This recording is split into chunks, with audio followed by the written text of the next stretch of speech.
कृष्ण कहते हैं कि अपने हाथों की लकीरों को क्या देखते हो। किस्मत तो उनकी भी होती है जिनके हाथ नहीं होते। पंख ही काफी नहीं है आसमान के लिए, हौसला भी चाहिए ऊंची उड़ान के लिए। जिंदगी में पछताना छोड़ो, बल्कि कुछ ऐसा करो कि आपको छोड़ने वाला पछताए। समय और शब्द दोनों का उपयोग लापरवाही से मत करो। ये दोनों ना तो दोबारा आते हैं और ना दोबारा मौका देते हैं। कभी कभी समझ नहीं आता है कि अच्छे इंसान के साथ किस्मत हमेशा बुरा खेल क्यों खेलती है। कितने अफसोस की बात है कि जब कहीं वफादारी का जिक्र होता है तो हम इंसान कुत्तों की मिसाल देते हैं। करेले से कड़वे लोग मुसीबत में अक्सर काम आ जाते हैं, और शक्कर से मीठे लोग वक्त पर अक्सर धोखा दे जाते हैं। जिन्हें आपके दर्द का एहसास ही ना हो, उनसे शिकायत करना बिल्कुल बेकार है। हर इंसान की दो कहानी होती है, एक वो जो सबको सुनाता है और दूसरा वो जो सबसे छुपाता है। मौन सबसे अच्छा जवाब है उस इंसान के लिए जो आपके शब्दों का मोल नहीं समझता। जीवन में अपने आप को मजबूत बनाएं। दूसरों के भरोसे बैठे रहना आपको बर्बाद कर देगा। मेरा गुस्सा और मेरा प्यार सिर्फ उन लोगों के लिए है जिन्हें मैं अपना समझता हूँ। आजकल लोग हक तो जताना जानते हैं, लेकिन रिश्ता निभाना नहीं जानते। जो प्रयास करना नहीं जानते, उन्हें सारी समस्याएं बड़ी लगती है। मुझे इंतजार है जिंदगी के आखिरी पन्ने का। सुना है कि आखिर में सब कुछ ठीक हो जाता है। श्री कृष्ण कहते हैं, आप किसी को भी अपनी जिंदगी का सबसे जरूरी हिस्सा मत बनाइए, क्योंकि जब वो इंसान बदलता है तो आप उनसे नफरत नहीं करते, बल्कि अपने आप से नफरत करने लगते हैं। बात बात पर गुस्सा करने वाले लोग वही होते हैं जिन्हें खुद से ज्यादा किसी और की फिक्र रहती है। पता नहीं क्यों छोड़कर चले जाते हैं वो लोग जिन्हें हम जिंदगी समझकर कभी खोना नहीं चाहते। दोस्त वो होता है जिनके साथ बातें खुलकर की जा सके, ना कि संभल कर। तनाव, उदासी और बेचैनी इंसान को तभी होती है जब वो खुद के लिए कम और दूसरों के लिए अधिक सोचता है। संयम रखना जिंदगी के सामने रोने से कई गुना बेहतर है। लोग कहते हैं कि दर्द बताने से कम होता है, मगर यहाँ जिसे भी अपना दर्द बताओ वही लोग मजे लेते हैं। सबको अच्छा समझ लेना, बस यही सबसे बुरी आदत है मेरी। आपके पास बस पैसा होना चाहिए, क्योंकि यहाँ भावनाओं की कोई कदर नहीं है। जीवन में सबसे बड़ी खुशी उस काम को करने में है जिसे लोग कहते हैं आप नहीं कर सकते। मुझे परवाह नहीं है कि लोग क्या कहते हैं, मुझे नजरें खुद से मिलानी है, लोगों से नहीं। दर्द सहने वाला ही जानता है कि दर्द कितना गहरा है। आज के जमाने में ज्यादा अच्छा होना बिल्कुल भी अच्छा नहीं है। गिराने वाले अगर अपने हो तो संभलने में बहुत वक्त लगता है।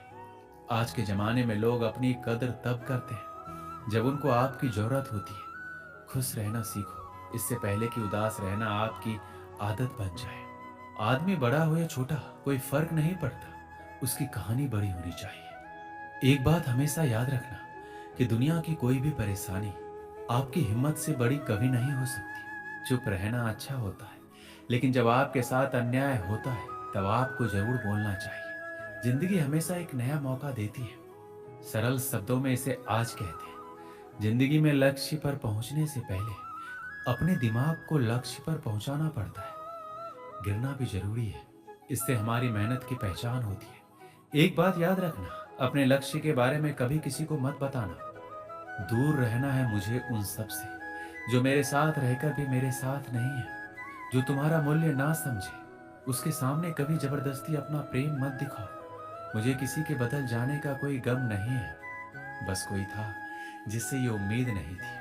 झूठ सुनने में भी मजा तब आता है जब सच आपको पहले से पता हो। आपके इरादे इतने कमजोर नहीं होने चाहिए कि लोगों की बातों में आकर टूट जाए।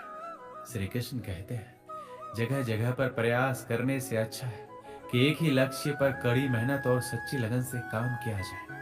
देखना, आपको सफलता अवश्य मिलेगी। अच्छे लोगों का हमारी जिंदगी में आना हमारी किस्मत होती है, और उन्हें संभाल कर रखना हमारा हुनर होता है।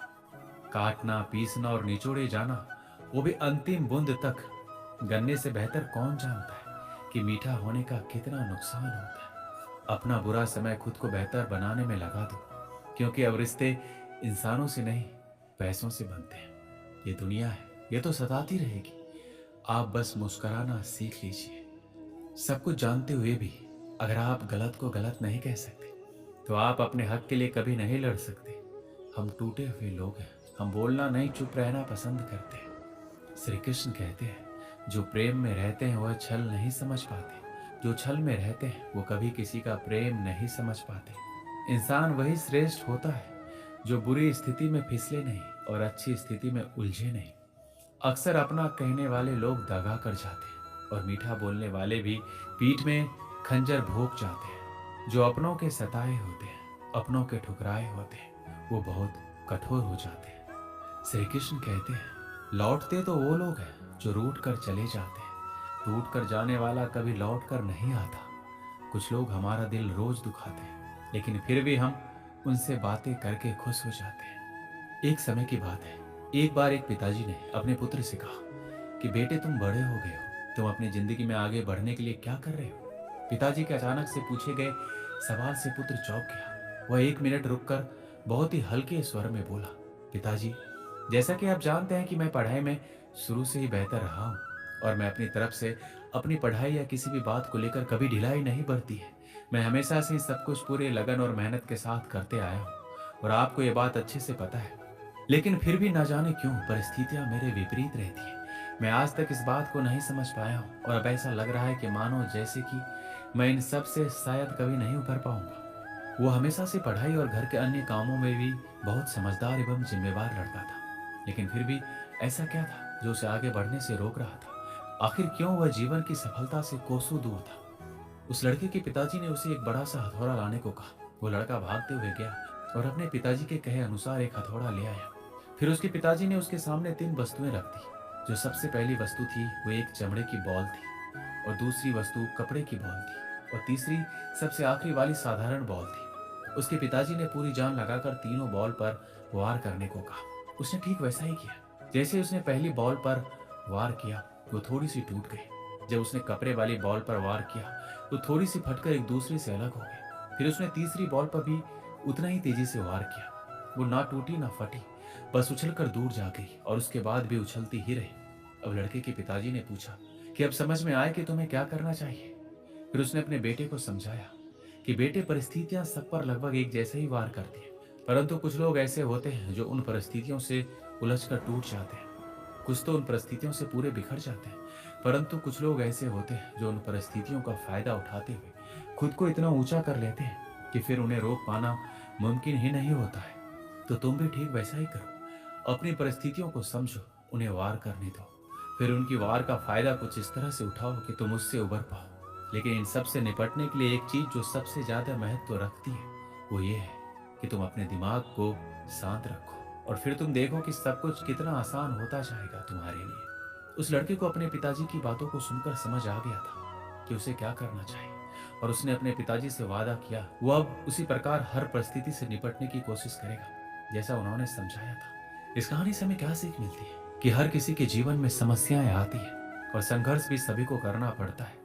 ये हमारे ऊपर निर्भर करता है कि हम किस समस्या को किस तरीके से देखते हैं। जब संघर्ष का समय आता है तो वो समस्या किसी को बहुत ही बड़ी लगती है, तो किसी के लिए वो समस्या एक अवसर बन जाती है। ये सब हमारी सोच पर निर्भर करता है कि हमें उस स्थिति से कैसे निपटना है। अपनी सोच को सकारात्मक रखें और अपने मन को शांत रखें, फिर देखिए वो समस्या आपके लिए बड़ी नहीं रहेगी।